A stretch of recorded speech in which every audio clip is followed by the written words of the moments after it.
So আমরা তারাপীঠ গিয়েছিলাম শনিবার, তাও আবার মা তারা এক্সপ্রেসের জেনারেল বগিতে। কি হয়েছিল দেখো।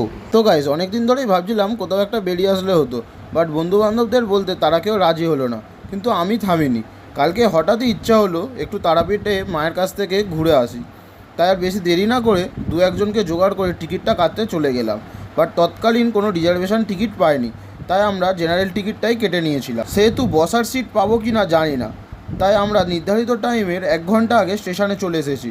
সো এই আমাদের ট্রেন দিয়ে দিয়েছে মা তারা এক্সপ্রেস।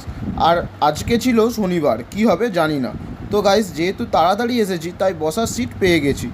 এবার শুধু অপেক্ষা করছি কখন টাইম হবে আর ট্রেনটা ছাড়বে। তো বলে রাখা ভালো, যেহেতু জেনারেল সিট, সেহেতু আমরা কেউ সিট ছেড়ে উঠতে পারিনি অ্যান্ড বসে বসে শুধু অপেক্ষাই করতে হয়েছিল। অ্যান্ড ফাইনালি ট্রেনটা ছাড়লো। আর মাত্র 5 ঘন্টা জার্নি, এরপর মাকে দেখতে পাবো। আর এটাই ভাবতে ভাবতে এবং বাইরের সুন্দর দৃশ্য দেখতে দেখতে কখন যে তারাপীঠ স্টেশনে চলে এসেছি বুঝতেই পারিনি। আর তোমরা যারা এই তারাপীঠ স্টেশনে ঢোকার সময় এই সুন্দর মন্দির মতো জায়গাটা দেখেছো, আমাকে কমেন্ট করে জানাবে।